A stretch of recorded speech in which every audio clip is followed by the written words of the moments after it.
Di ba may nabalitaan kayo na kung saan yung dalawang bata ay namatay sa kotse kasi na-suffocate? And meron din kayong nabalitaan na kung saan yung bata naglalaro sa lansangan at bigla siyang nasagasaan ng kotse. Meron na rin tayong isa pang video kung saan tinalakay natin ang doctrine of attractive nuisance. To know more about that video, just click the link below. Dito sa video na to, ang pag-uusapan naman natin ay yung mga batas na kung saan sinasabi ang pananagutan ng mga magulang.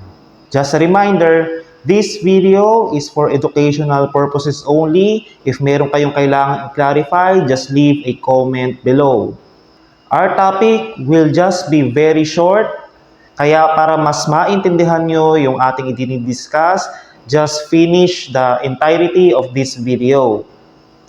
So, we'll now go to our discussion. For example, may mga minor de edad. Sabihin na nating ages 10 years old. Halimbawa, ito si A and B. Si A, nabaril niya si B, na nagresulta sa kanyang kamatayan. Siyempre, yung ganyang edad, alam naman natin na under our current criminal or penal laws, walang criminal liability itong minor de edad. So, yung example natin kanina, yan yung diniscuss sa case ng Tamargo versus Court of Appeals. So, na-discuss dyan sa case din na yan, yung Article 2180, and ibibigay ko na rin sa inyo yung Article 221 of the Family Code. Yung Article 2180 is New Civil Code. We will not read them na, para hindi na masyado mahaba. Kung gusto nyong basahin, just click the pause button. So, ang sinasabi lang naman dyan sa mga batas na yan, the parents are liable to the damages caused by their children who live in their company.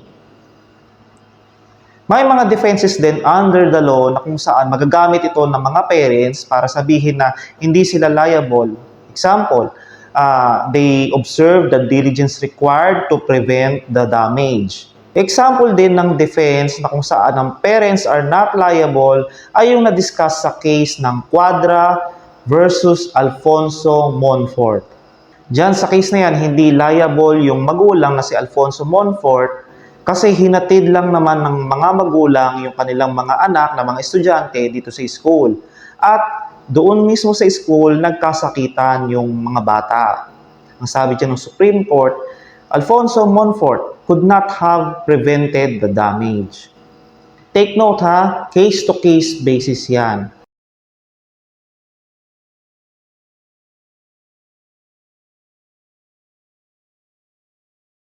Then, meron din tayong batas which is Republic Act 7610 na meron na ring amendment.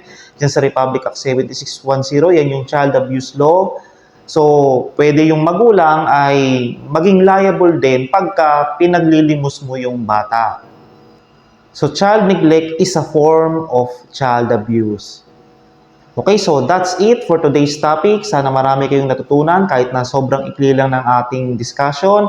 For now, please like this video, share this with your friends, subscribe to my channel, and do not forget to hit that notification bell icon para ma-notify kayo ng mga next videos ko na i-upload. Thank you very much.